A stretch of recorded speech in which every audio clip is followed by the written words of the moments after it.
اہل بیت کا فرمان ہے کہ خدا انسان کے عمل کی کثرت کو نہیں دیکھتا، خدا انسان کے عمل کی نیت کو دیکھتا ہے۔ ہو سکتا ہے کوئی دن میں 100 رکعت نماز پڑھے اور خدا کی دربار میں اس کی کوئی قیمت نہ ہو،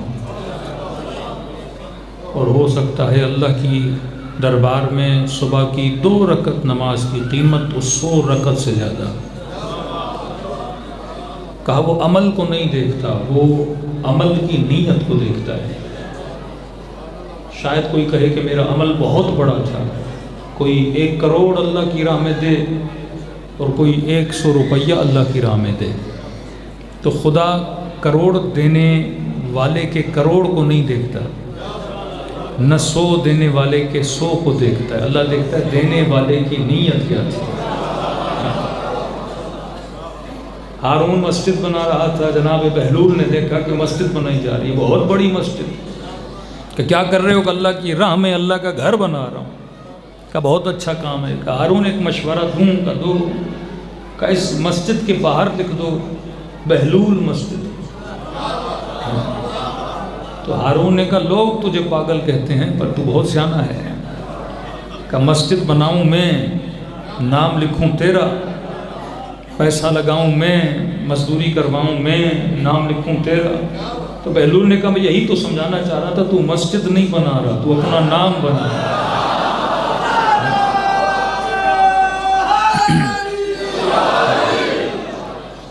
تو خدا یہ نہیں دیکھتا کس نے مسجد بنائی، کس نے امام باڑہ بنایا، کون کہاں گیا۔ اللہ یہ دیکھتا ہے کہ جانے والے کی نیت کیا ہے۔ اردو کا ایک محاورہ ہے، کہتے ہیں جہاں چاول کا دانہ و آدمی کا آنا۔ جن شادیوں میں کھانا ہو تو لوگ بھی زیادہ، تو انسان کی فطرت ہے جہاں کھانا ہو تو انسان زیادہ جمع ہو جاتے ہیں۔ سیاسی جلسہ ہو پر کھانا نہ ہو، لوگ کیسے جمع ہو؟ تو اب اللہ یہ دیکھتا ہے کہ یہ آنے والا کس نیت سے آیا ہے۔ کیا یہ چاول کے دانے کے چکر میں آیا ہے؟ کیا یہ کسی کو خوش کرنے کے چکر میں آیا ہے، یا یہ رب کی خوشنودی کے لیے آیا ہے؟ لاکھوں سجدے کیے ہوں گے یزیدیوں نے، لیکن خدا اگر کسی سجدے کا خریدار تھا تو وہ حسین کا سید سے۔ لاکھوں ضربتیں لگی ہوں گی جنگوں میں، لیکن رب نے اگر کوئی ضربت خریدی تو وہ علی کی ضربت خریدی اور عبادت ثقلین بنا دیا۔ یہ فکر اہل بیت کے چاہنے والوں کو دی گئی اہل بیت نے کہ عمل کی کثرت کو نہ دیکھنا۔ خدا عمل کی کثرت کو نہیں دیکھتا، اللہ تیری نیت کو دیکھتا ہے۔ رسول گرامی قافلے سے واپس آ رہے تھے، اصحاب بھی ساتھ ہیں، تو کہتے ہیں کہ رسم تھی کہ جب قافلہ چلتا تھا تو میقات بناتے تھے، مطلب 50 کلومیٹر، 20 کلومیٹر، 10 کلومیٹر چلنے کے بعد فلاں جگہ پہ رکیں گے، کھانا پانی بندوبست کریں گے۔ سارا قافلہ رکا ایک نہر کے کنارے۔ کہتے ہیں جیسے رکا تو جتنے بھی اصحاب تھے وہ سارے اترے، کسی کے پاس گھوڑا تھا، کسی کے پاس اونٹ تھا، کسی کے پاس خچر تھا، تو سب نے اپنی سواریوں کو چھوڑا اور پانی کی طرف گئے۔ نبی کے ایک صحابی نے دیکھا کہ کسی کا اونٹ کہیں جا رہا ہے، کسی کا کہیں۔ اس نے کہا میں کار خیر کروں۔ اس نے کیلا لیا، زمین پہ لگایا، اور جس کی جو سواری تھی سب کی رسیاں کیلے کے ساتھ باندھی۔ آیا رسول کے خیمے میں، یا رسول اللہ آج میں نے بہت بڑا خیر کا کام کیا۔ کیا کیا یا رسول اللہ؟ لوگوں کی سواریاں ادھر ادھر نہ ہو جائیں، میں نے کیلے پہ ان کی سواریوں کی رسیاں باندھی۔ نبی نے فرمایا اللہ تجھے جزائے خیر دے، تو نے بہترین کام کیا ہے۔ کہتے ہیں کئی دنوں کے بعد یا مہینوں کے بعد پھر نبی کا گزر اس راستے سے ہوا۔ نبی کا ایک اور صحابی چلتے چلتے اس کا پاؤں اسی کیلے سے ٹکرایا، زخمی ہوا۔ اس نے کیا کیا کہ کیلا نکالا اور دور سمندر میں پھینک دیا۔ آیا رسول کے خیمے میں، یا رسول اللہ میں نے آج بہت بڑا کام کیا ہے۔ نبی نے کہا کیا کہ یا رسول اللہ ایک کیل تھی جس نے میرے پاؤں کو زخمی کیا، میں نے اکھاڑ کے پھینک دی تاکہ میرے بعد کوئی اور مسلمان زخمی نہ ہو۔ نبی نے فرمایا اللہ تجھے بھی جزائے خیر دے، کیل لگانے والے کو بھی جزائے خیر، کیل نکالنے والے کو بھی جزائے خیر۔ خدا نکالنا یا لگانا نہیں دیکھتا، اللہ بندے کی نیت کو دیکھتا ہے۔ نیت اگر انسان کی بلند ہو جائے، امیر المومنین سے پوچھا مولا انسان کی قیمت کا پتہ کیسے لگے؟ آج اتنے انسان یہاں بیٹھے ہیں اور آپ مختلف معاشروں میں انسانوں کو دیکھتے ہیں تو سوال تو کیا جاتا ہوگا کہ واقعاً میری قیمت کیا ہے؟ 1 کروڑ ہے، 50 لاکھ ہے، 20 لاکھ ہے۔ امیر المومنین سے پوچھا مولا ہم کسی کا اندازہ لگائیں کہ یہ بندہ کتنے کا ہے؟ اللہ نے آپ سب کو 2 آنکھیں دی ہیں، ان آنکھوں سے ہر وہ چیز جو آپ کو نظر آتی ہے اس کی کوئی نہ کوئی قیمت ہے۔ یہ ٹشو کا ڈبہ اس کی بھی کوئی قیمت، یہ لاؤڈ اس کی بھی کوئی قیمت، یہ لباس اس کی بھی کوئی قیمت، یہ پنکھا اس کی بھی کوئی قیمت، یہ لکڑی، یہ اینٹیں، یہ پتھر، یہ بلب، ہر چیز کی قیمت ہے۔ اب بولو گے مولانا یہ 10,000 کا، یہ 5,000 کا۔ اب میں آپ سے پوچھوں کہ اس لاؤڈ کے درمیان، قالین کے درمیان مجھے ایک انسان بھی نظر آ رہا ہے، اس کی قیمت کیا ہے؟ کہا قیمت کا پتہ تب لگے جب خریدار کا پتہ لگے۔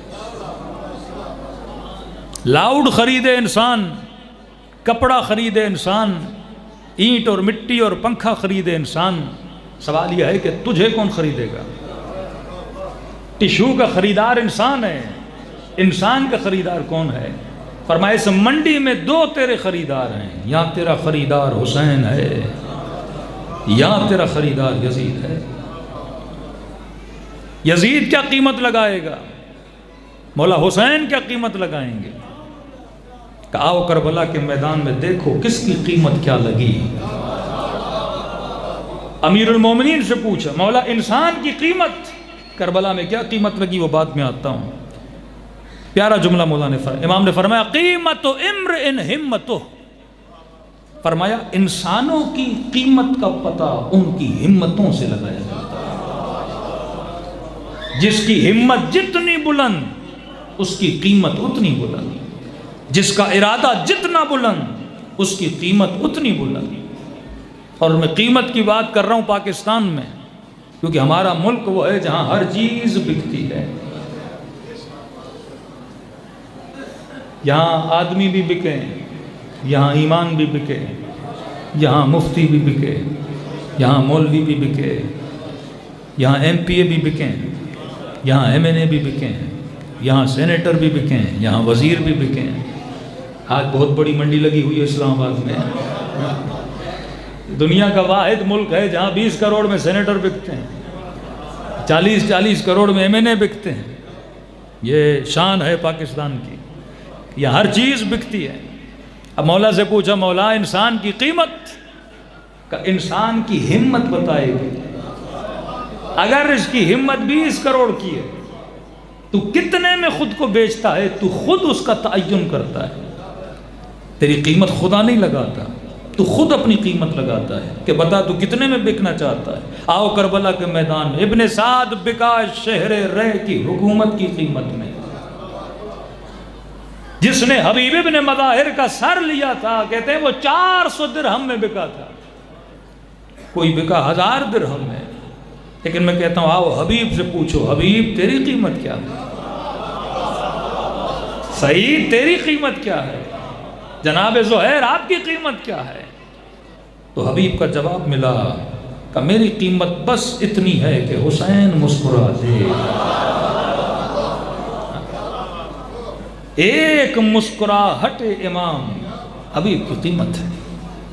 اور آپ کہیں کہ مولانا کیسے حبیب کی قیمت مسکراہٹ ہے؟ میں نے کہا جب سعید کربلا کی زمین میں گرا اور حسین کی گود میں سر آیا، بس ایک جملہ کہا کہ مولا دنیا سے جا رہا ہوں، میرے ایک سوال کا جواب دیں، الرضیت کہ آپ سعید سے راضی ہو گئے؟ مولا کے چہرے پہ مسکراہٹ آئی، فرمایا سعید میں بھی راضی، میری اماں زہرا بھی تجھ سے راضی۔ آج واقعاً جوان معاشرہ خاتون خود سے پوچھے کہ میں نے اپنی قیمت کیا لگائی ہے؟ کہ جتنی ہمت تیری بلند ہوگی اتنی قیمت تمہاری بلند ہوگی۔ لیکن علی فرماتے ہیں اے مومن، اے بندے خدا، عقل سے سوچو کہ تیری قیمت کیا ہونی چاہیے۔ میں مثال دے رہا ہوں، کوئی بولے مولانا پیسہ بری چیز نہیں، اگر کوئی مجھے 10 کروڑ دے رہا ہے تو میں کیوں نہ بکوں؟ اگر کوئی 40 کروڑ دے رہا ہے کیوں نہ بکوں؟ میں گھر خریدوں گا، گاڑی خریدوں گا، اچھا لائف سٹینڈرڈ بناؤں گا، فقیری سے تو اچھا ہے، لوگ عزت کریں گے، آج پیسے کی عزت ہے۔ کہا ٹھیک ہے. کوئی کہے گا میری قیمت بڑا بنگلہ، کوئی کہے گا قیمت بڑی گاڑی، کوئی کہے گا قیمت کرسی، کوئی کہے گا قیمت اقتدار. امیر فرماتے ہیں تجھے کچھ بھی مل جائے، کہ جوان جو کسی حسین چہرے کے لیے خود کو بیچ رہا ہے، جو مال و منال کے لیے خود کو بیچ رہا ہے. معصوم فرماتے ذرا نگاہ کرنا دنیا میں کون سی چیز ہے جو ہمیشہ باقی رہے.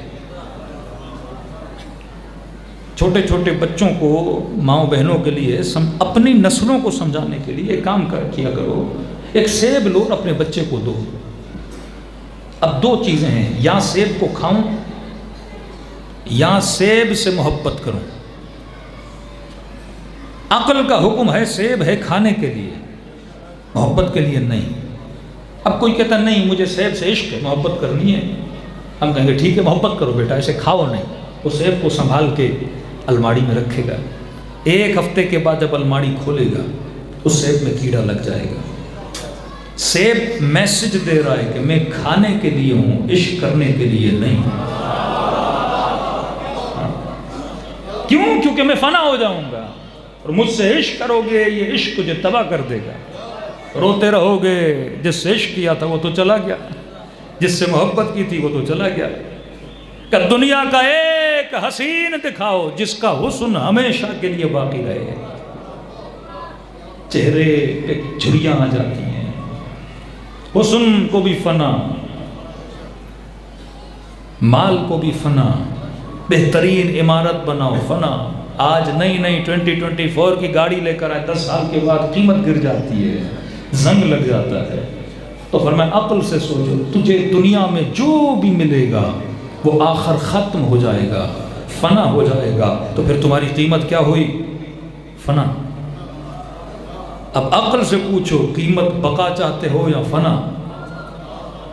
جہاں جہاں نگاہ جاتی ہے ہر چیز نے ختم ہو جانا ہے. آؤ کربلا کے میدان میں حسین سے بڑا عقل مند امام نہیں ملے گا. مرنا تو انسان کو ویسے ہی تھا. اب علی اصغر 6 مہینے میں شہید ہو جائیں یا بڑے ہو کے 50 سال میں دنیا سے چلے جائیں، جانا تو ہے. اکبر 18 سال میں شہید ہو جائیں یا 50 سال کے بعد دنیا سے چلے جائیں، جانا تو ہے.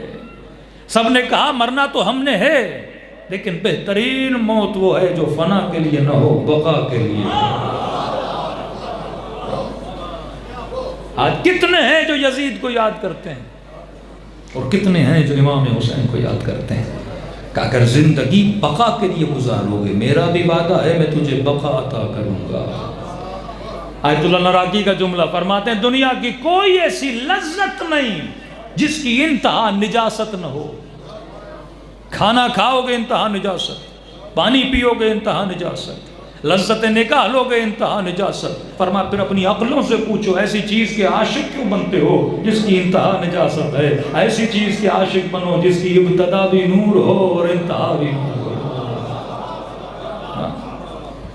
یہ مکتب عقل مندوں کا مکتب ہے. تو فرمایا انسان کی ہمت جتنی بلند، ارادہ جتنا بلند، انسان کی قیمت اتنی بلند. کربلا کا فلسفہ یہی ہے کہ انسان دیکھو حسین نے کس کے ساتھ سودا کیا، معاملہ کیا، تجارت کی. حسین نے رب کے ساتھ تجارت کی، شمر نے یزید کے ساتھ تجارت کی. اگر 5 منٹ کے لیے سوچتا تو یزید کو بھی فنا تھی. دنیا کا ایک حاکم بتاؤ جو ہمیشہ حکومتوں میں رہا، دنیا کا ایک امیر بتاؤ جو ہمیشہ امیر رہا. امیر المومنین فرماتے ہیں کہ جب انسان دنیا سے چلا جاتا ہے تو خدا اس کے مال کو، اس کی اولاد کو جسم دیتا ہے. وقت سکرات اس کا مال ایک جسم کی صورت میں اس کے سامنے آئے گا، اس کی اولاد جسم کی صورت میں اس کے سامنے آئے گی. کہتے ہیں مرنے والا 3 جسموں کو دیکھے گا. پہلے سے پوچھے گا تم کون ہو؟ آواز آئے گی میں تمہارا مال ہوں جس کے لیے پسینہ بہایا، دن رات کر دی تم نے اس پیسے کے لیے، میں وہ ہوں. تو کہے گا اے مال یہ بتا کہاں تک میرے ساتھ چلو گے؟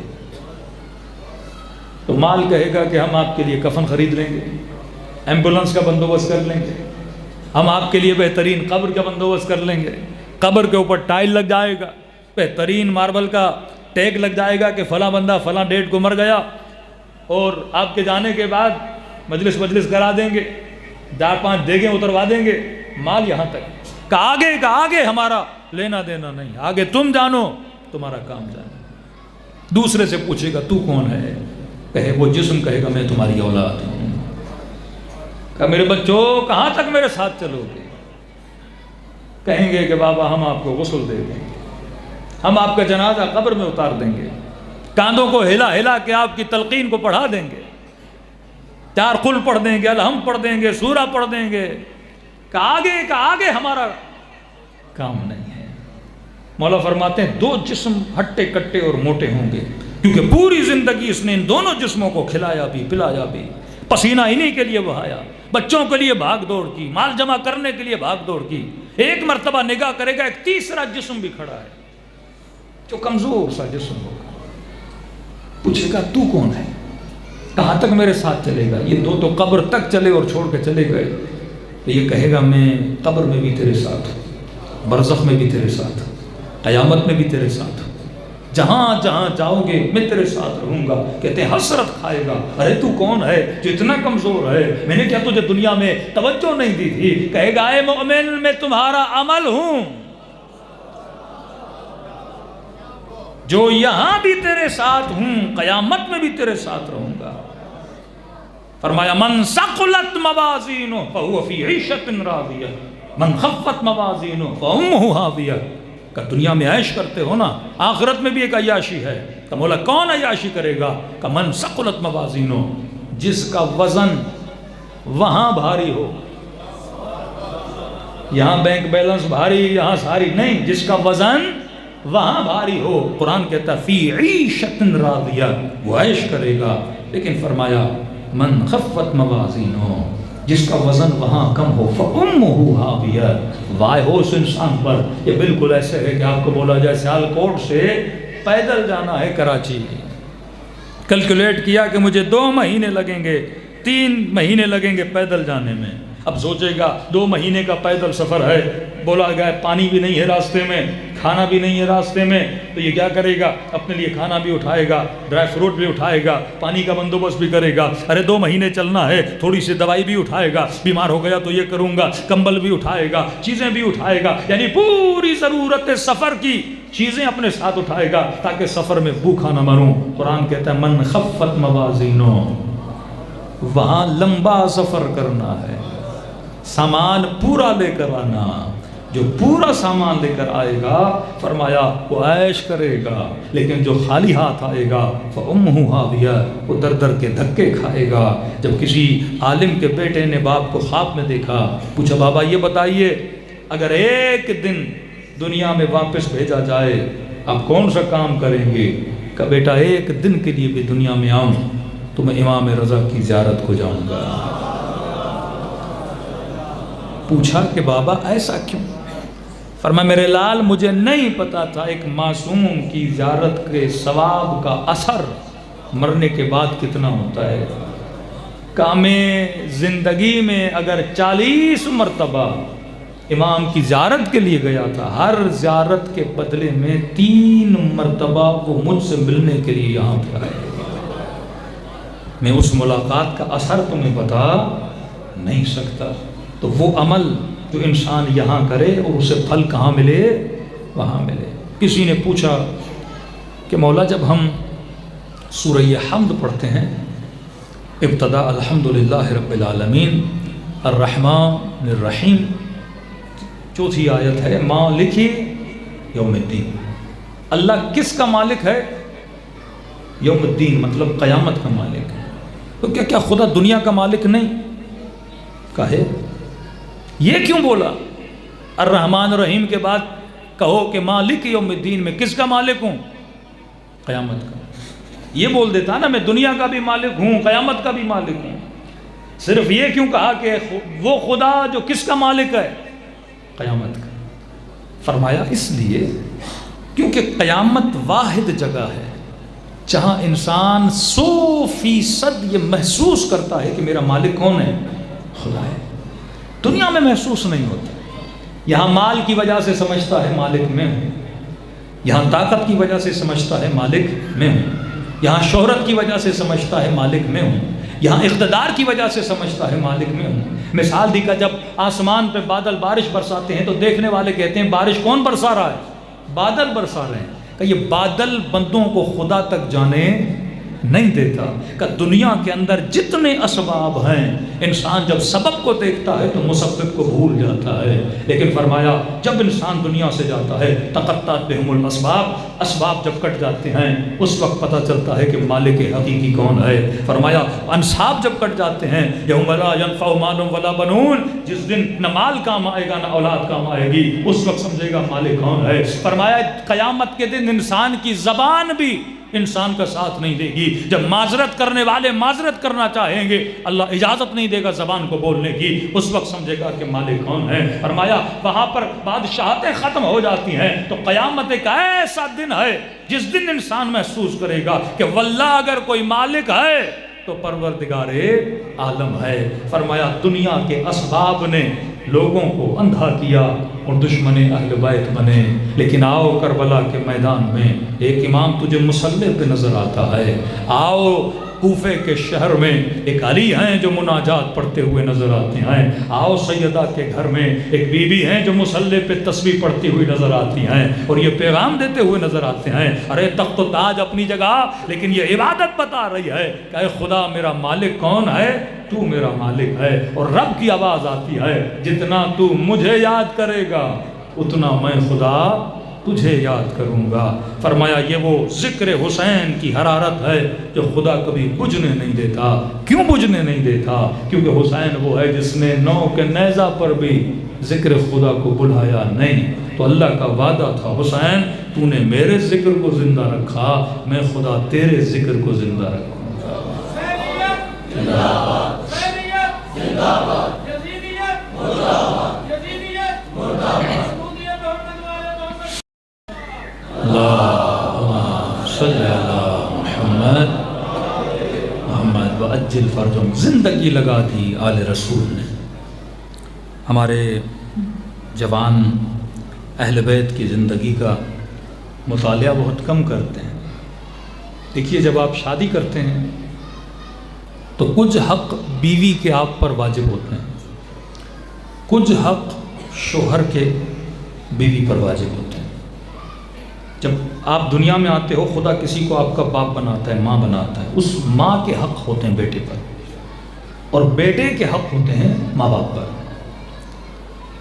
اسی طرح جب آپ کسی امام کی بیعت کرتے ہو، اشہد ان لا الہ الا اللہ واشہد ان محمد رسول اللہ واشہد ان علی ولی اللہ، جب یہ کہہ دیا کہ علی میرا امام ہے تو اس امام کا حق آپ پر ہے، آپ کے حق امام پر ہے۔ امام پر میرا حق کیا ہے کہ امام کسی بھی صورت میں مجھے کیا دے گا؟ ہدایت دے گا۔ امام کا حق مجھ پر کیا ہے؟ اگر امام حی ہے میرے سامنے ہے تو حق یہ ہے کہ امام سے رجوع کروں، اظہار محبت کروں، لیکن سوال اگر امام میرے سامنے نہیں، شہید ہو چکا ہے ماشاءاللہ، تو زیارت جامع کبیرہ میں معصوم فرماتے ہیں ہمارا ایک حق تمہارے اوپر یہ ہے کہ تم ہماری قبروں کی زیارت کے لیے آؤ۔ آج جو آپ مجلس کرا رہے ہو آپ اس حق کے امامت کو کیا کر رہے ہو؟ ادا کر رہے ہو کہ دنیا نے بھلا دیا لیکن مولا میں نے آپ کے ذکر کو کیا رکھا ہے؟ یاد رکھا ہے۔ عیسیٰ بحرینی شہر بحرین کا ایک رہنے والا بہت بڑا عالم، آج کئی مومنین حزب اللہ لبنان اور فلسطین کے مسائل میں کئی میں نے دیکھا مایوس نظر آئے کہ مولا اتنے بڑے بڑے علماء کو شہید کر دیا گیا، ظلمت اتنی چھا گئی کہ امام زمانہ ہماری مدد نہیں کریں گے۔ ایسا نہیں ہے میرے عزیز، امام کا حق ہے کہ وہ اپنے شیعوں کی کیا کرے؟ رہنمائی کرے۔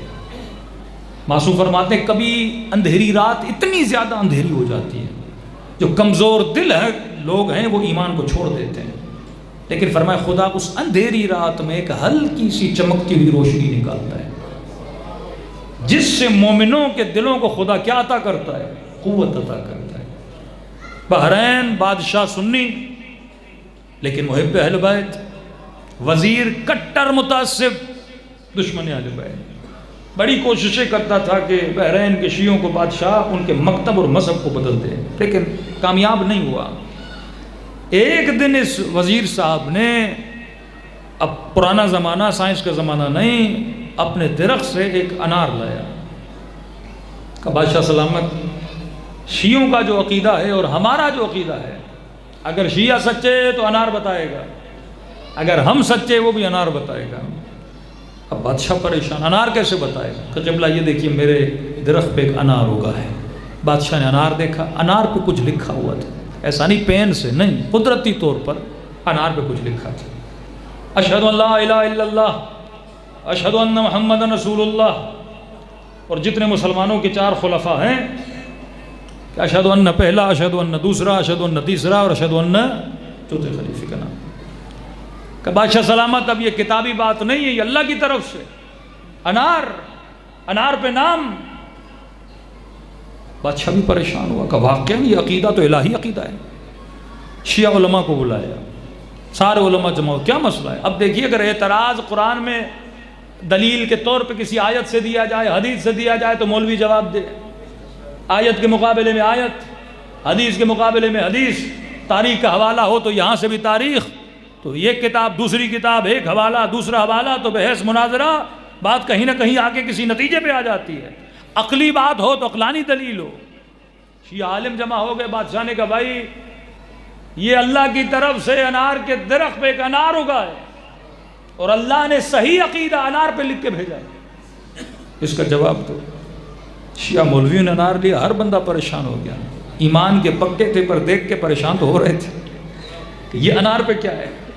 ہم شیعوں کا عقیدہ ہے کہ پہلا خلیفہ امیر المومنین، لیکن انار تو کچھ اور ہی کہہ رہا ہے، تو پریشان، کہنے لگے حدیث کی بات ہو تو حدیث کا جواب دیں، اب انار کے مقابلے میں ہم کیا کریں؟ کوئی اور انار لائیں، تو ان کے پاس تو کوئی ایسا انار نہیں جس پہ شیعوں والا عقیدہ ہو۔ تو بادشاہ نے کہا یا مجھے جواب دو گے یا تم سب اسی عقیدے پہ آؤ گے جو انار کے اوپر لکھا ہوا ہے۔ سارے پریشان، سوچ سوچ کے کہا قبلہ ہمیں 3 دن کی مہلت دیں، ہم غور و فکر کرتے ہیں پھر آپ کو جواب دیں گے۔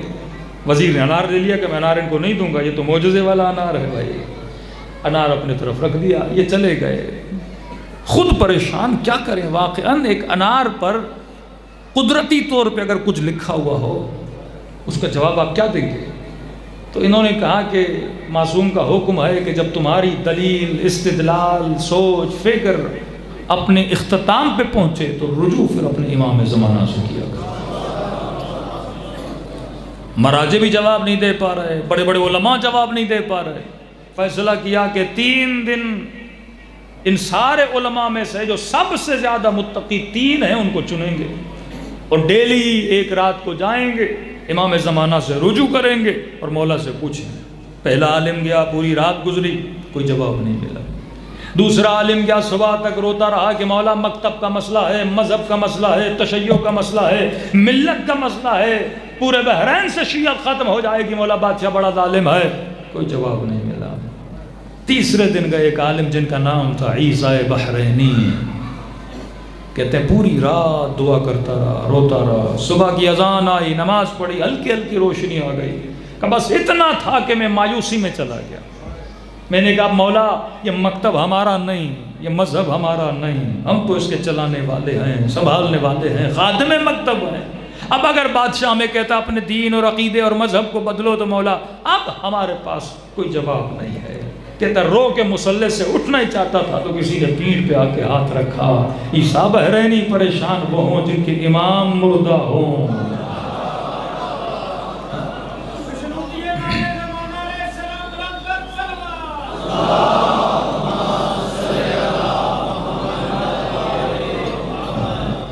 کہتے ہیں میں رو پڑا، امام کے قدموں کو پکڑ لیا، میں نے کہا مولا 3 دن ہماری جان نکل گئی، آنا تھا تو پہلے دن آ جاتے، دوسرے دن آ جاتے، مولا 3 دن ہمیں اتنا گڑ گڑانا پڑا، رونا پڑا، مولا آ جائے۔ امام نے مسکرا کر کہا کہ عیسیٰ بحرینی 3 دن کی مہلت بھی تم لوگوں نے مانگی تھی،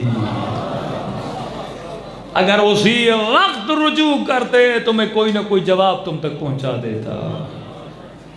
مولا بتائیے اس انار کا کیا کریں؟ امام نے سارا قصہ بتایا۔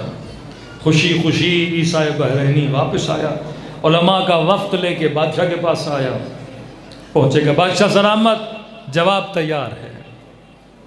وزیر نے کہا جو جواب؟ کہ بادشاہ سلامت جواب ہے وزیر کے گھر میں، شرط یہ ہے کہ پہلے ہم اس کے گھر میں جائیں گے، یہ نہیں جائے گا۔ وزیر نے کہا قبلہ یہ کیسی بات ہوئی، جواب دینا یہیں پہ دیکھا نہیں، جواب آپ کو چاہیے تو ہم دینے کے لیے تیار ہیں، لیکن وزیر کا گھر، شرط بھی ہے کہ پہلے ہم جائیں گے، یہ نہیں جائے گا۔ وزیر بالبلام نے کہا قبلہ سلامت، گھر میرا، مجھے پتا کمرے کہاں، صحن کہاں، کہا ہمیں سب تمہارے گھر کا پتہ ہے، پہلے ہمیں جانے دو۔ بادشاہ کا آرڈر آیا، کہا جواب ہے، گھر میں کیا ہے ایسا؟ شیعہ بولتے ہیں تو ان کو جانے دو۔ اب وزیر پیچھے پیچھے، عیسیٰ بحرینی آگے آگے، کہتے ہیں جیسے وزیر کا گھر کا دروازہ کھولا، یہ اندر گیا، سیڑھیوں پہ چڑھا، سیدھے ہاتھ کی طرف مڑا، دوسرے کمرے کے اندر گیا، کمرے کے اندر جو دیوار میں الماڑی پڑی تھی اس الماڑی کو کھولا، الماڑی کے دوسرے خانے کو کھولا، اس خانے میں ایک کپڑا تھا، اس کپڑے کو نکالا، اس کپڑے کے اندر ایک مٹی کا برتن تھا۔ بادشاہ پریشان، وزیر پریشان، گھر میرا، چل ایسے رہا ہے جیسے صدیوں سے گھر ہی اس کا ہو، اسے کمروں کا کیسے پتا، اسے الماڑی کا کیسے پتا، اسے سیڑھیوں کا کیسے پتا، تعجب میں دیکھ رہا ہے کہ بادشاہ سلامت سارا جواب اس کپڑے کے اندر جو برتن ہے اس کے اندر ہے۔ بادشاہ نے کہا میں سمجھا نہیں، کہا یہ پھر بادشاہ کو وزیر کے گھر کے صحن میں لے گیا، صحن کے اندر ایک درخت تھا انار کا، کہا بادشاہ اللہ سلامت یہ دیکھیے یہ انار ہے ابھی چھوٹا، کپڑے سے 2 برتن نکالے جس کو بولتے ہیں سانچا، برتن کے اندر وزیر نے اپنا عقیدہ لکھا، کس کے اندر؟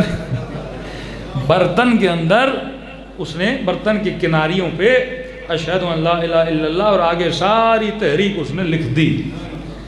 جب انار چھوٹا تھا تو اس نے دونوں برتن انار کے اوپر چڑھا دیے، کہ قبلہ جب انار بڑا ہوتا گیا تو وہ جو عبارت اندر تھی وہ انار کے اوپر، انگلش میں بولتے ہیں ہیک ہو گئی، انار کے اوپر آ گئی، کہ یہ عقیدہ اللہ کا نہیں، یہ وزیر کا بنایا ہوا اور انار پہ چڑھایا ہوا۔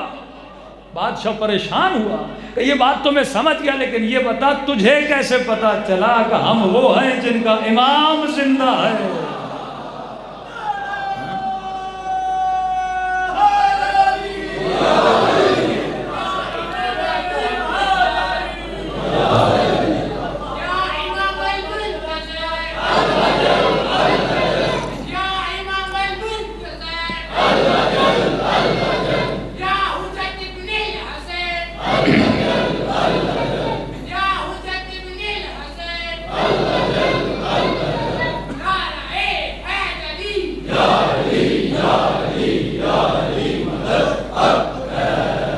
تو ایسا نہیں کہ اہل بیت شیعت کو تک و تنہا چھوڑ دیں، واللہ ہمارے کارنامے اعمال اس قابل نہیں کہ ہم بولیں شیعت ہماری وجہ سے باقی ہے۔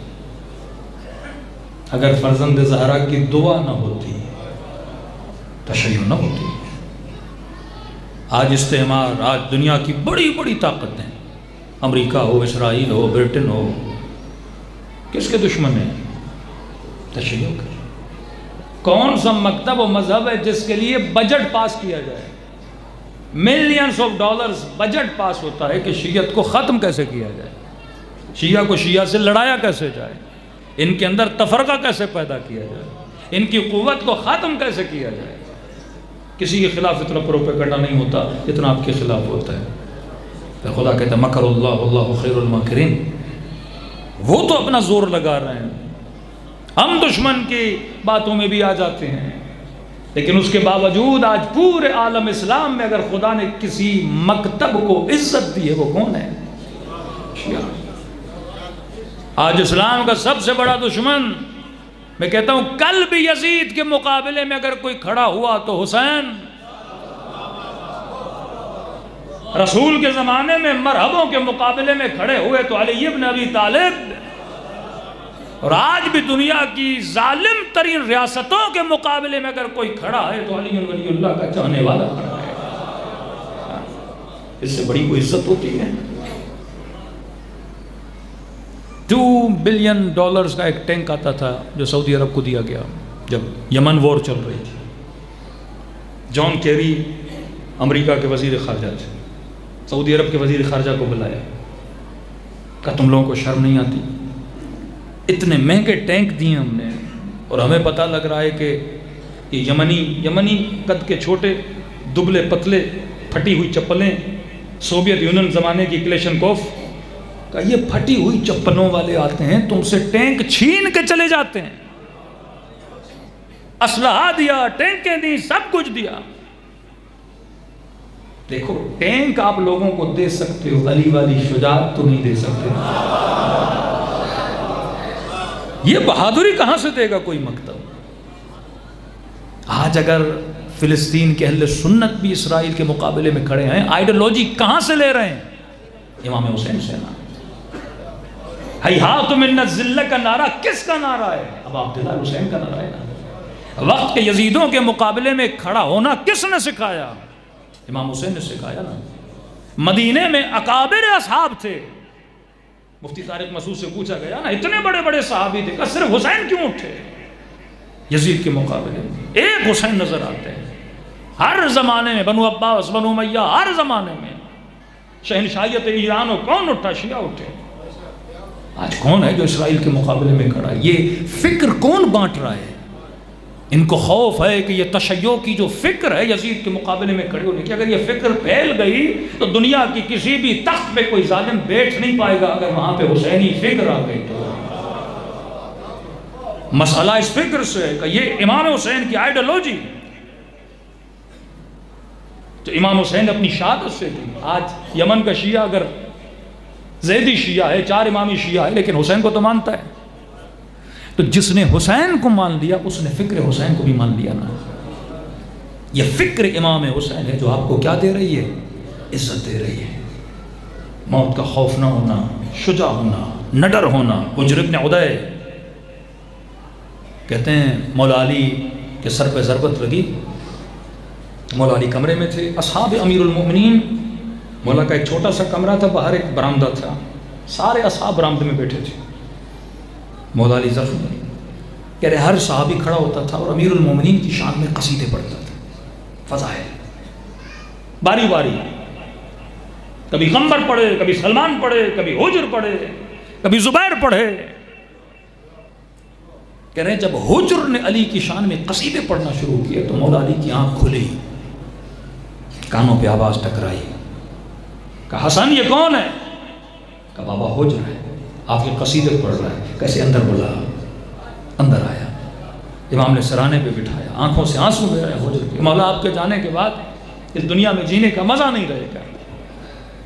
امام نے کہا حجر مجھے ایک بات بتا، کھانا کھایا ہے؟ جی مولا۔ بچے گھر میں؟ جی مولا۔ کوئی خطرہ؟ نہیں مولا۔ کہا حجر علی تیرے سامنے ہے؟ کہا جی مولا۔ کہا پیٹ بھرا ہو، بچے صحیح سالم ہو، علی کے سامنے علی کے قصیدے پڑھنا بڑا آسان ہے حجر،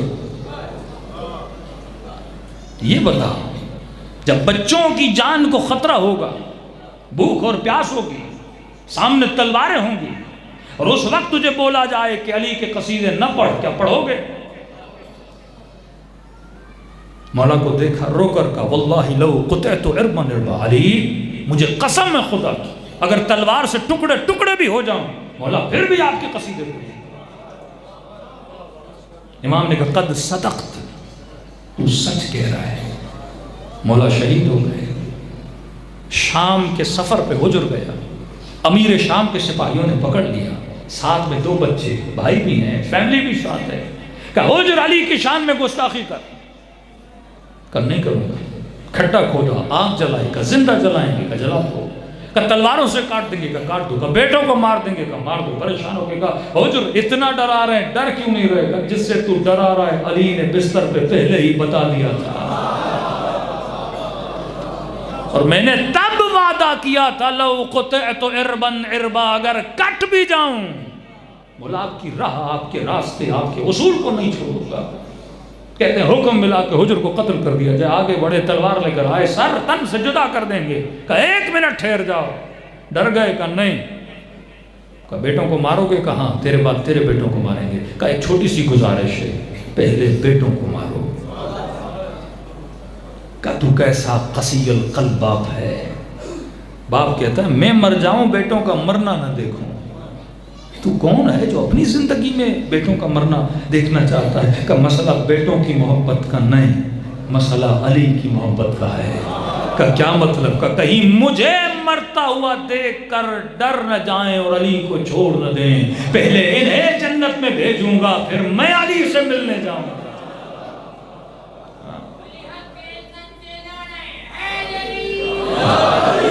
یہ وہ شجاعت علوی جو اہل بیت کے جاننے والوں کے وجود کے اندر راسخ ہوتی گئی تھی. میرے عزیز، علی نام کا نام نہیں، علی شخصیت کا نام ہے، علی کردار کا نام ہے، علی ایک فکر کا نام ہے، علی ایک آئیڈیالوجی کا نام ہے. کربلا ایک واقعے کا نام نہیں، کربلا ایک فکر کا نام ہے. جنہوں نے کربلا کو سمجھا ان کو شہادتیں بھی ایسی ملی. شہید حسن نصر اللہ جیسے لوگ،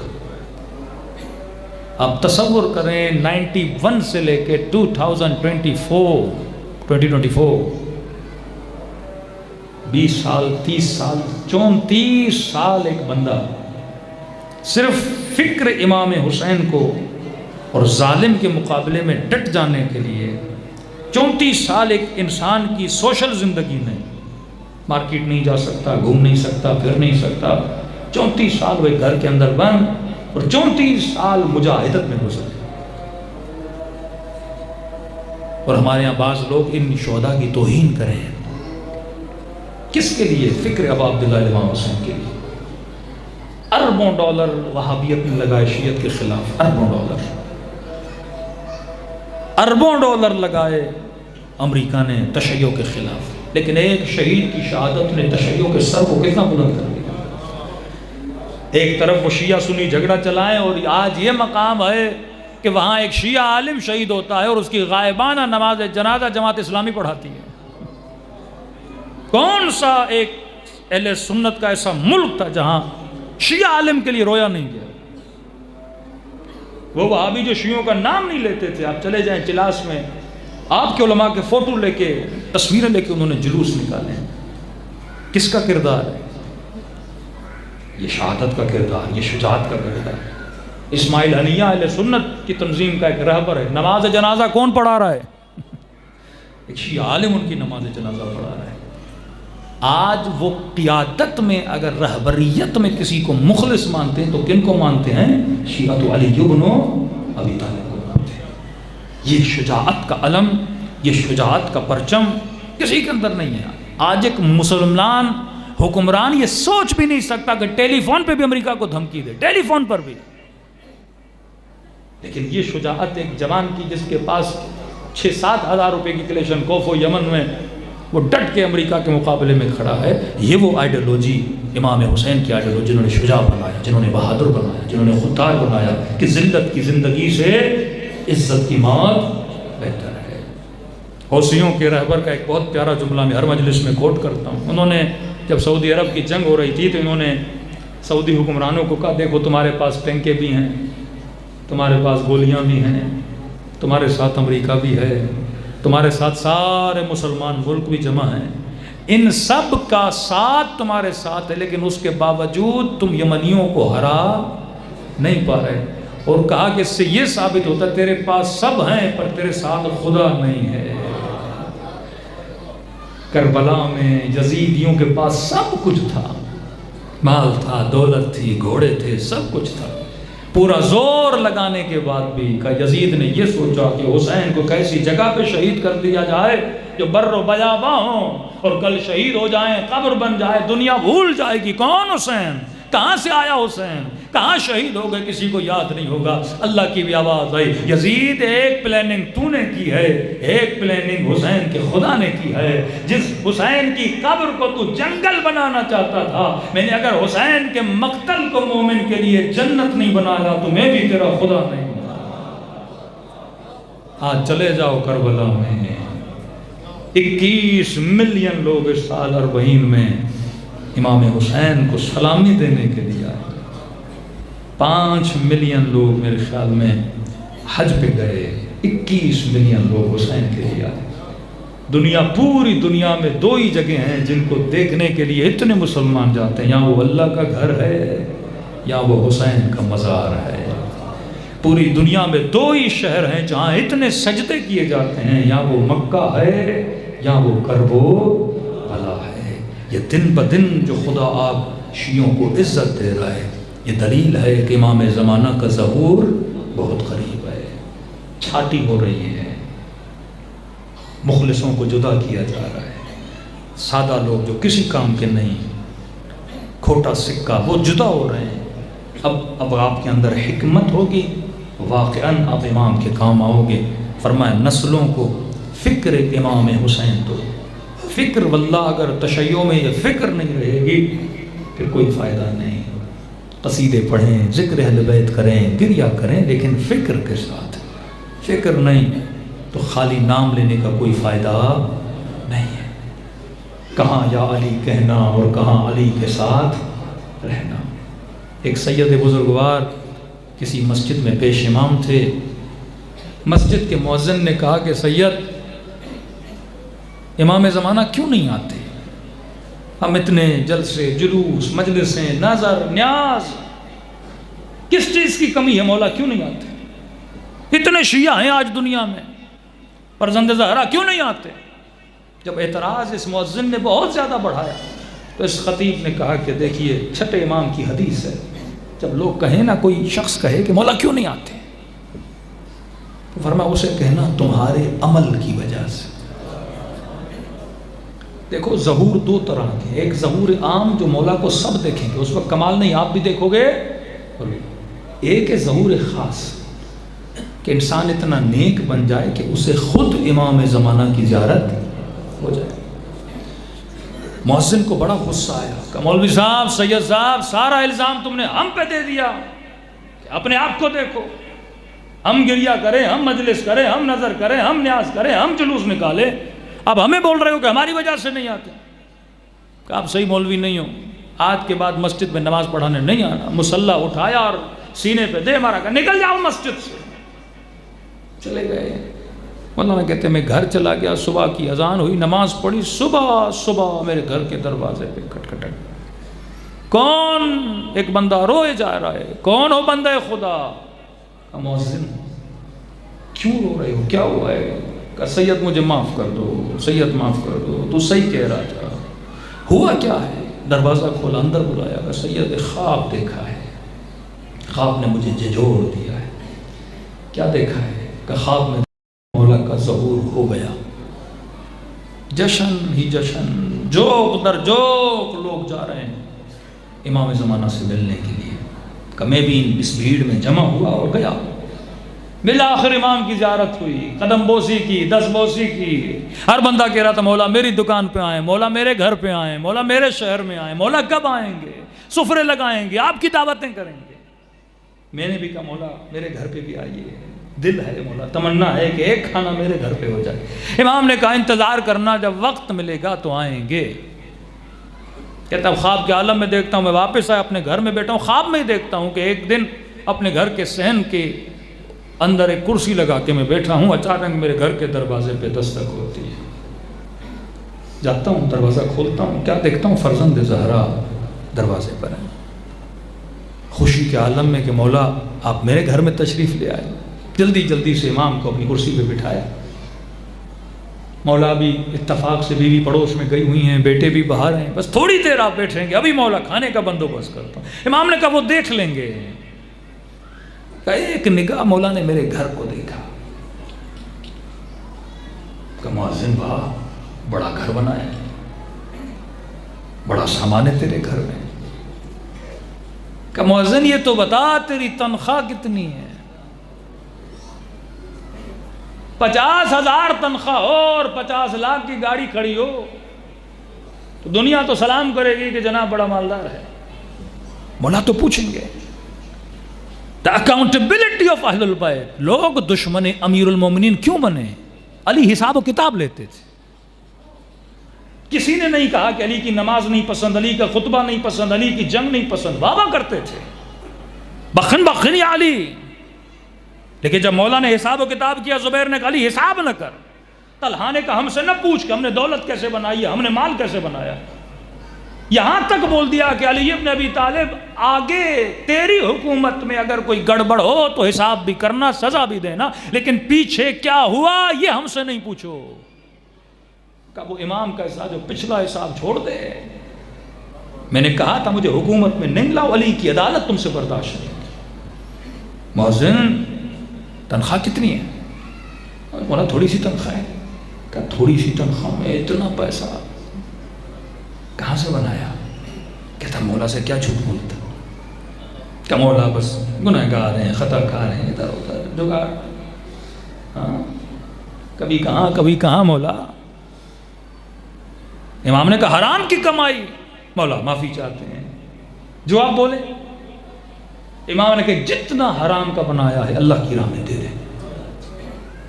میں نے کہا مولا جان قربان، مال کی کیا حیثیت، گاڑی بھی دوں گا، گھر بھی دوں گا، سب کچھ دوں گا، بس آپ راضی ہو جائیں. ٹھیک ہے. امام نے کہا مؤذن اپنی بیوی کو طلاق دے. کیوں؟ کیا مولا بیوی کو کیوں طلاق دے؟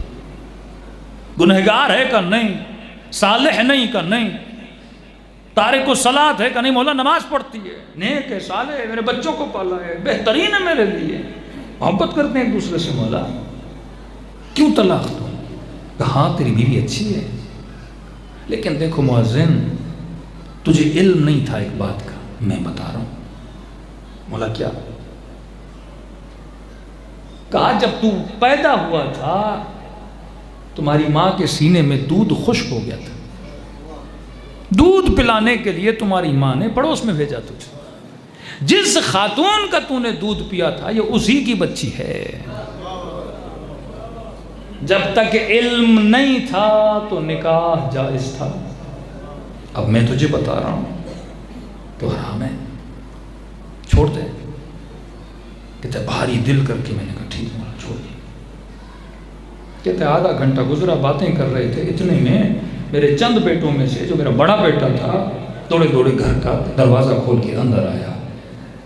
غیظ و غضب کی نگاہ سے معاملے میرے بیٹے ہو گئے. مؤذن یہ تیرا بیٹا ہے؟ کہ جی مولا. کا تجھے پتا ابھی کہاں سے آ رہا ہے، کون سا گناہ کر کے آ رہا ہے؟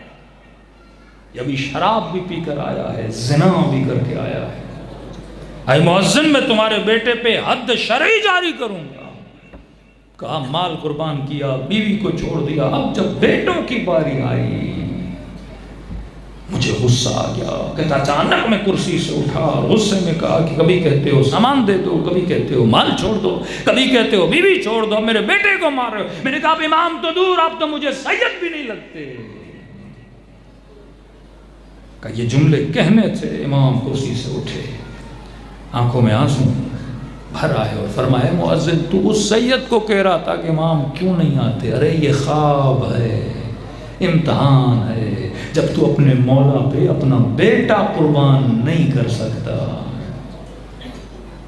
تو یہ کیسے کہہ سکتا کہ مولا کیوں نہیں آتے؟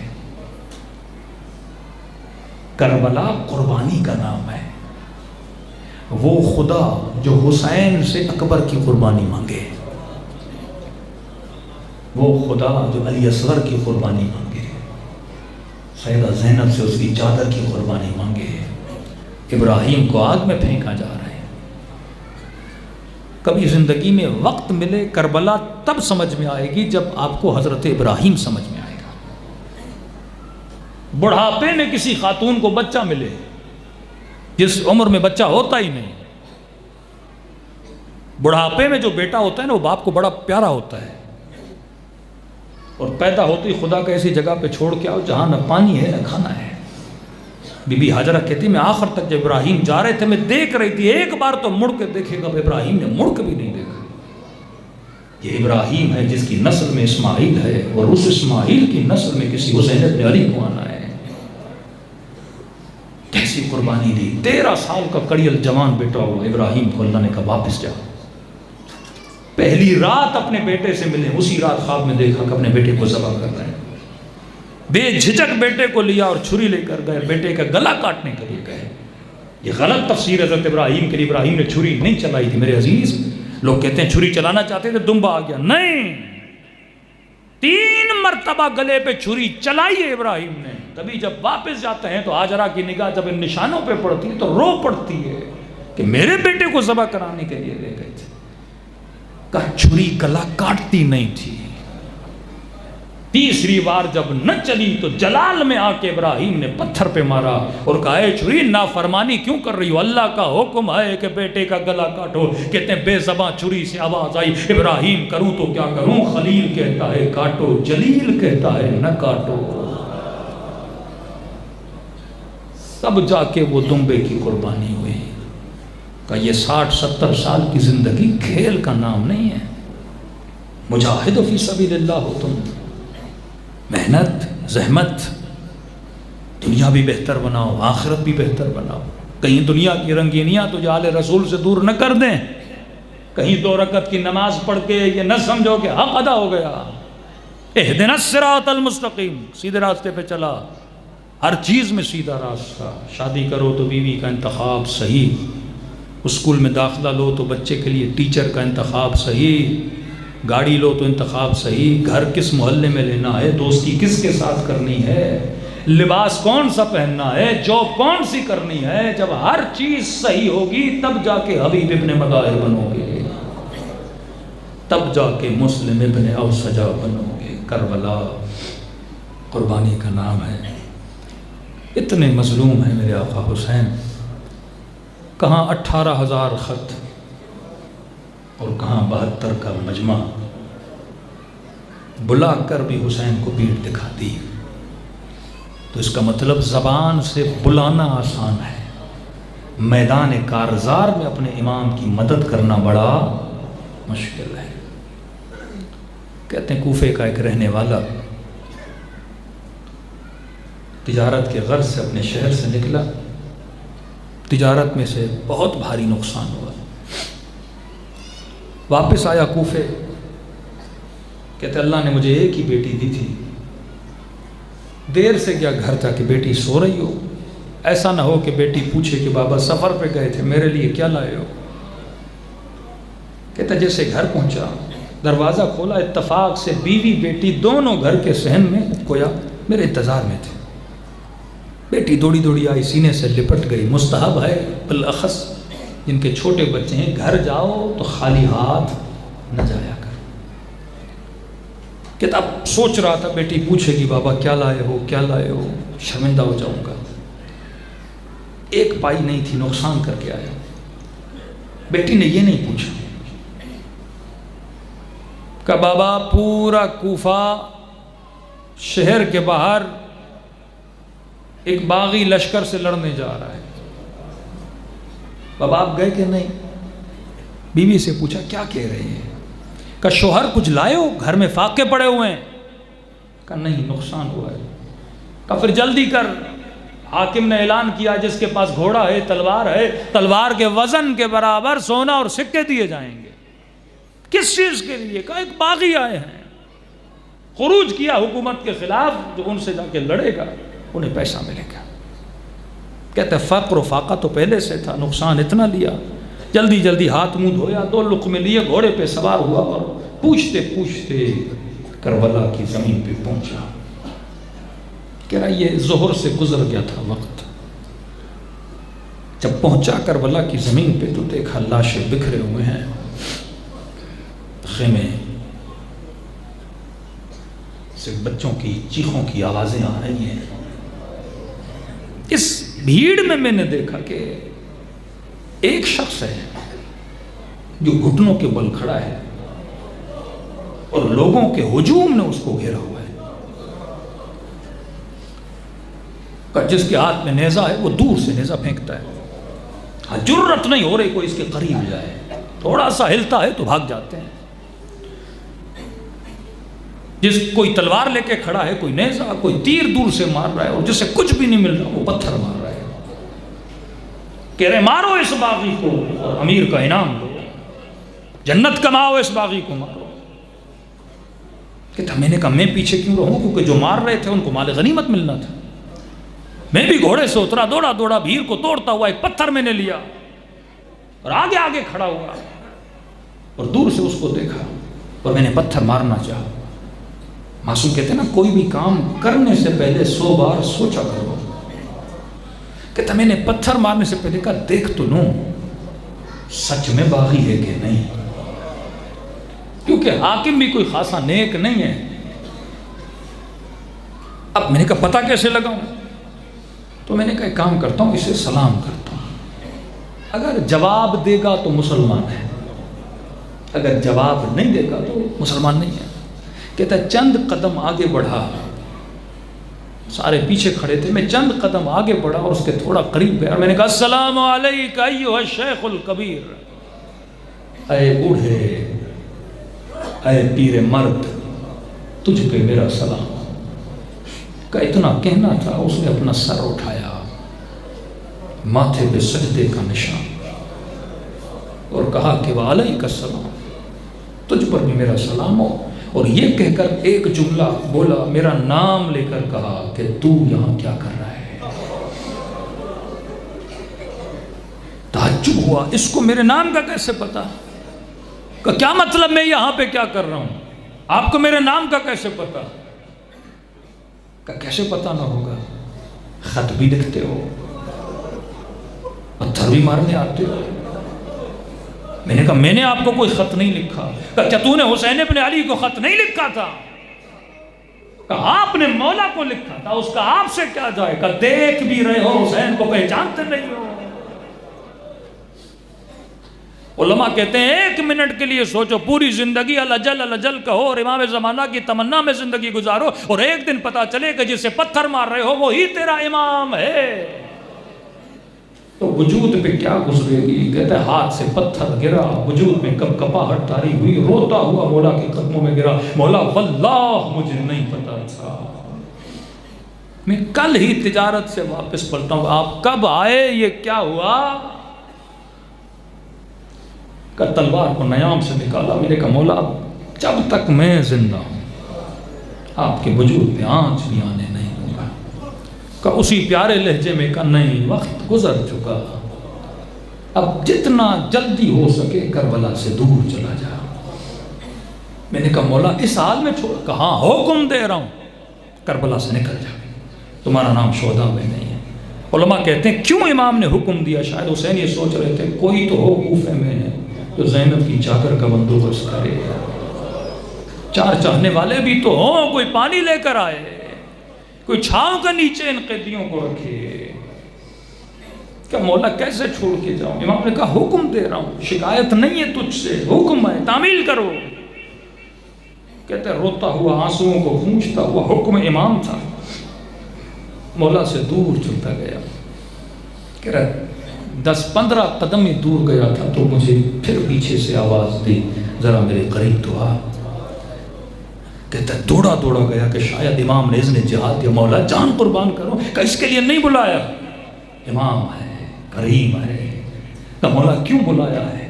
کہ سن تو سفر گیا تھا، تیری بیٹی نے کہا تھا بابا ایک انگوٹھی لانا.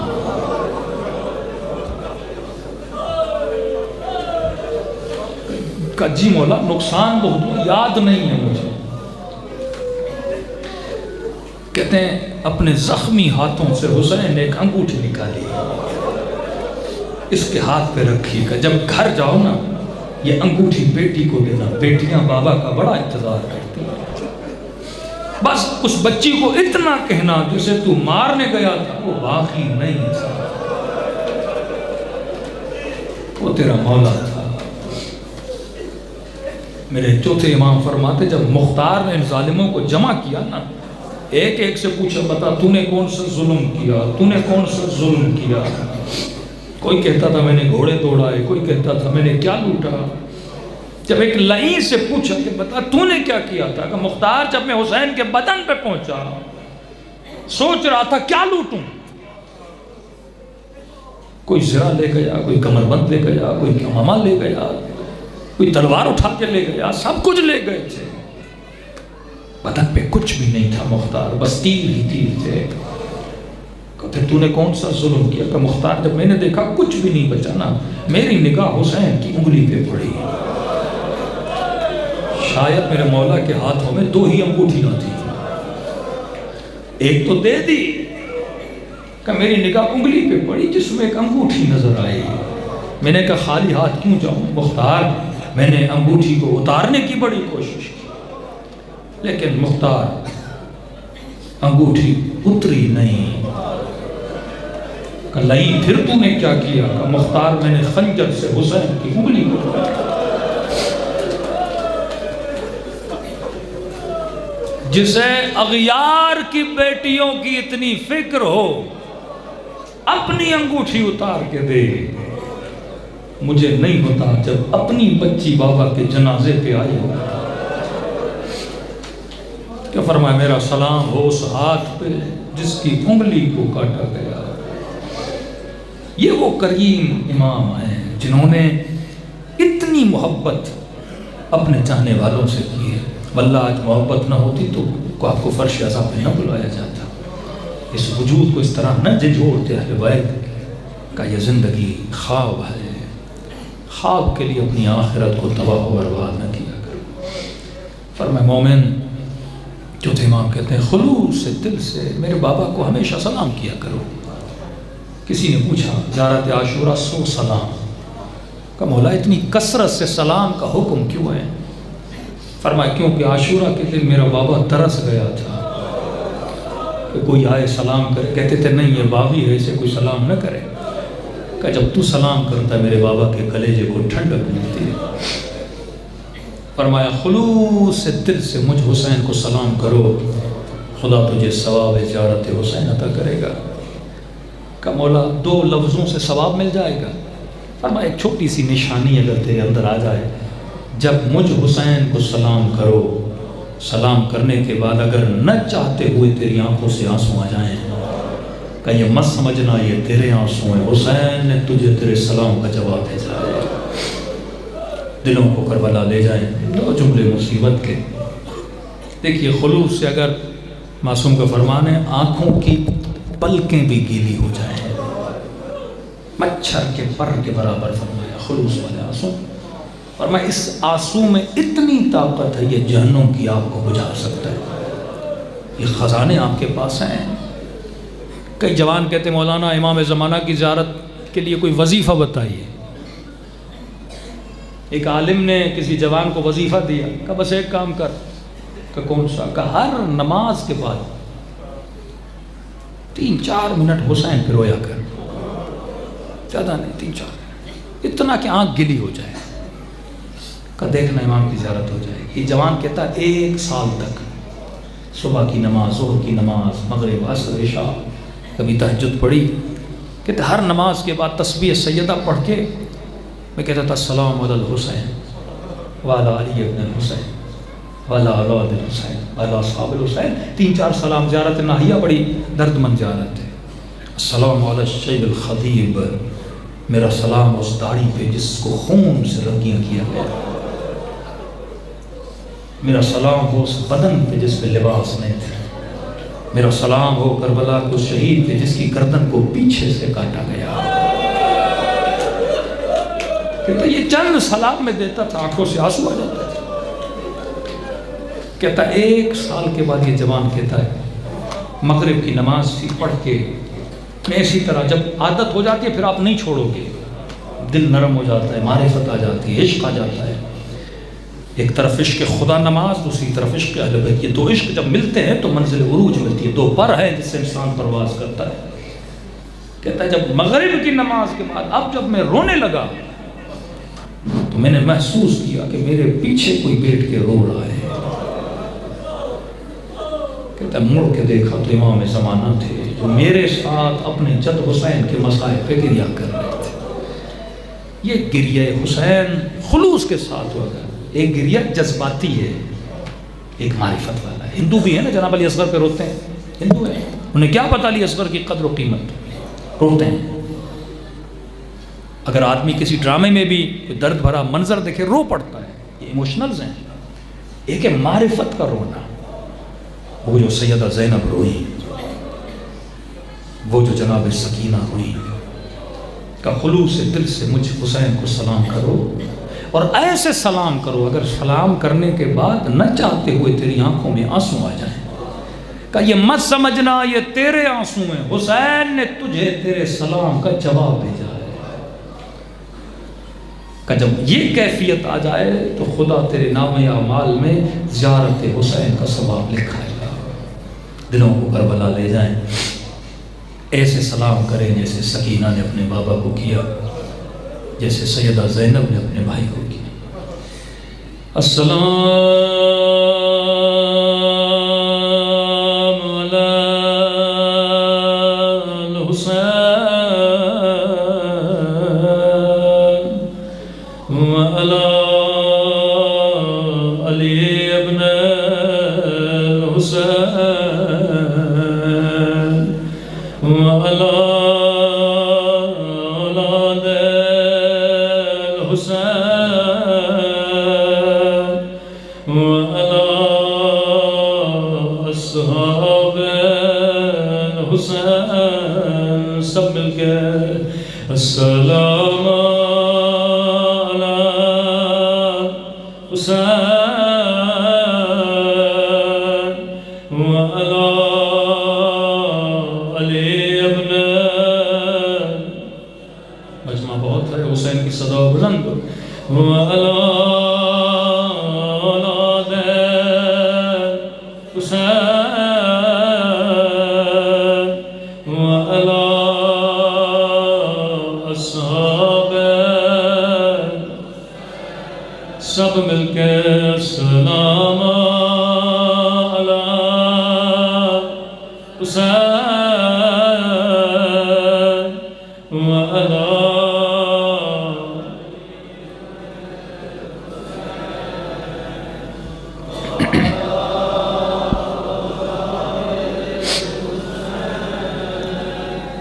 وعلی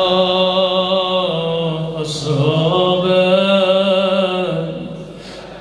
بلند آواز سے سلام علی وعلی علی ابن الحسین وعلی اولاد وعلی اصحاب، میرا سلام ہو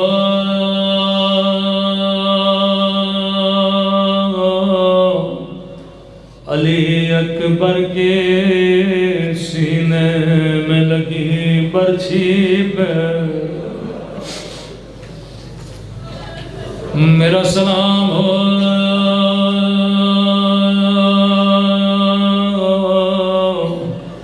سکینہ کے زخمی کانوں پہ،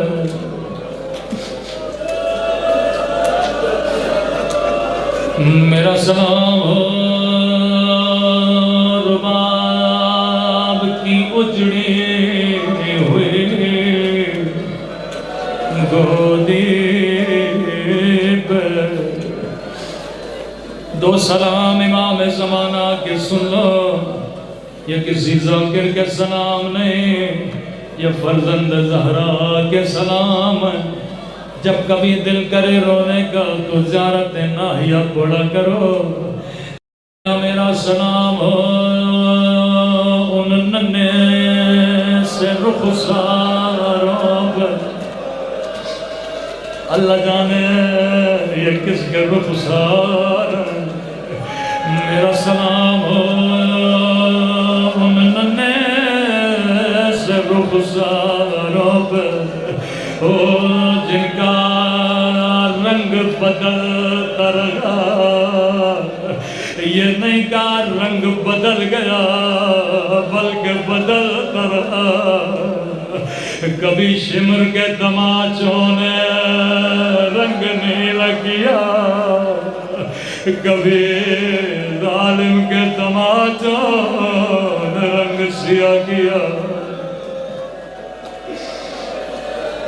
امام فرماتے شیعو تو سن کے روتا ہے، لیکن یہ منظر میں نے اپنی آنکھوں سے دیکھے، اگلا سلام اس سے بھی درد بھرا سلام ہے۔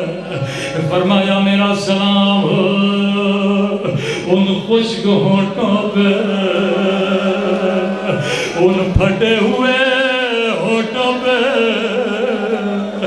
اللہ جانے یہ کس کے ہونٹ ہیں، کیا یہ علی اکبر کے ہونٹ ہیں یا یہ علی اصغر کے ہونٹ ہیں؟ جواب میرے مولا نے دیا، میرا سلام ہو ان خشک ہونٹوں پہ اور جن پہ ظالم چھڑی مار رہا تھا۔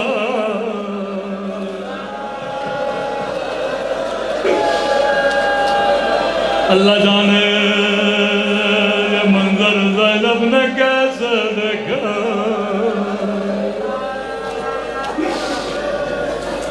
میں ہمیشہ دعا کرتا ہوں خدا کسی بچی کو بچپن میں یتیم نہ بنائے، خدا کسی بچی کو بابا کا کٹا سر نہ دکھائے۔ روایت کے جملے ہیں، یہ لعین ابن زیاد سفرے پہ کھانا کھا رہا تھا، سامنے کٹی ہوئی گردن لقمے بھی چباتا تھا، حسین کے ہونٹوں پہ چھڑی بھی مارتا تھا۔ مولا فرماتے چھڑی نے اتنی تکلیف نہیں دی، جس تشت میں میرے بابا کا سر تھا لعیب نے اپنی بچی ہوئی شراب اسی تشت میں ڈالنا شروع کیا۔ یہ منظر سکینہ دیکھ رہے تھے، رو کے کہنے لگی چھڑی نواز میرے 3 دن کا پیاسا بابا، او میرا غریب الوطن بابا۔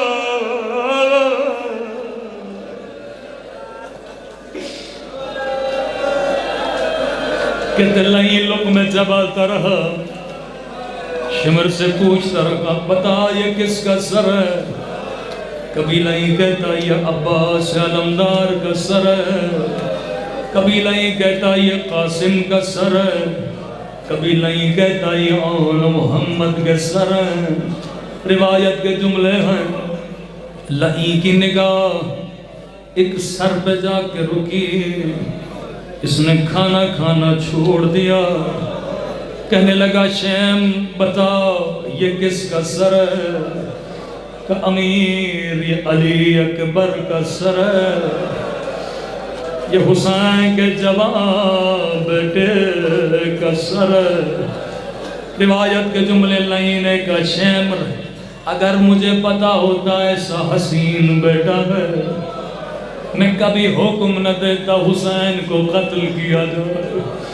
کہ امیر ایسا کیوں کہہ رہے ہیں کہ جس کا ایسا حسین بیٹا ہو اسے مارنے کی ضرورت نہیں ہے، وہ اگر جیتے جیتے کٹی ہوئی گردن کو دیکھتا اس کی روح برباد کر جاتی۔ اللہ جانے زینب نے یہ منظر کیسے دیکھا، اللہ جانے زین العابدین نے یہ منظر کیسے دیکھا۔ تبھی روایت کے جملے راوی کہتا ہے میں نے مولا حسین کو عباس کے لاشے پہ آتا ہوا دیکھا، اصغر کا جنازہ اٹھاتے ہوئے دیکھا، لیکن کہتا جب اکبر کے لاشے پہ آئے کہتا میں حسین کو پہچان نہ سکا، سر کے بال سفید ہو گئے، ایسے چل رہے تھے جیسے چھوٹا بچہ اپنے گھٹنوں پہ چلتا ہے۔ یہاں کہنے لگے یا بنیا ادھونی، اے میرے لال تیرے بابا کو کچھ نظر نہیں آتا، اکبر مجھے آواز دو تاکہ تیری آواز کے سہارے تیرے بدن تک پہنچوں۔ میرے لال میرا کوئی جواب بیٹا نہیں، اب اپنے بابا سے پوچھو اکبر میری آنکھوں کی بینائی چلی گئی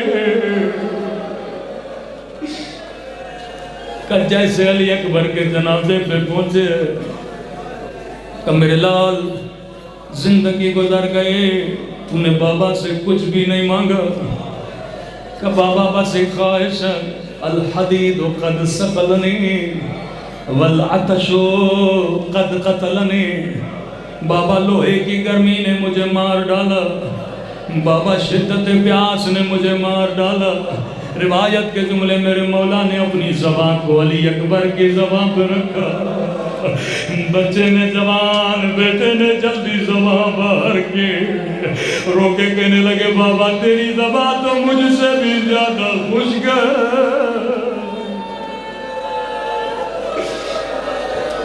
بابا اگر زحمت نہ ہو میرے بدن کو خیموں میں لے چلیے جی میرے لال ایک مرد اکبر کے جنازے کو اٹھانا چاہا روایت کے جملے ہیں حسین کے ہاتھ لرزے کہنے لگے اکبر جوان بیٹے ہو باپ کے بدن میں طاقت نہیں ہے اکبر اگر زحمت نہ ہو بابا کی مدد کرو دونوں ہاتھ میری گردن میں ڈالو روایت کے جملے اکبر نے ایک ہاتھ بابا کے گلے میں ڈالا لیکن دوسرا ہاتھ سینے سے نہیں ہٹایا میرے لال ہاتھ ہٹا کہنے لگے بابا بوڑھے باپ ہو میں صدمہ دینا نہیں چاہتا اور میرے لال میں تیرا صابر بابا ہوں روایت کے جملے یہ ہاتھ کا ہٹنا تھا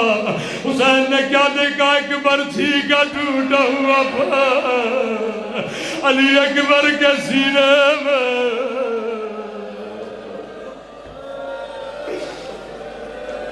جوان بیٹے کو کربلا کی زمین پر لٹا دیا ایک ہاتھ اکبر کے سینے پہ رکھا دوسرا ہاتھ برچھی میں ڈالا نگاہوں کو آسمان کی طرف اٹھایا کہنے لگے نانا رسول خدا آپ بھی آئیے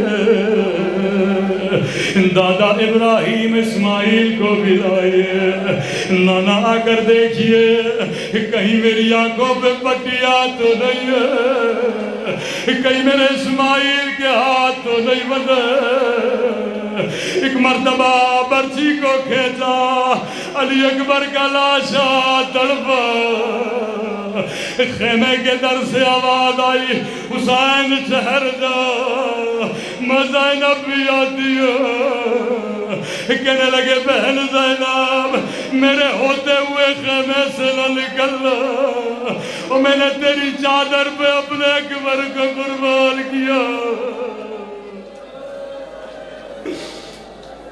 اللہ لعنت اللہ علی القوم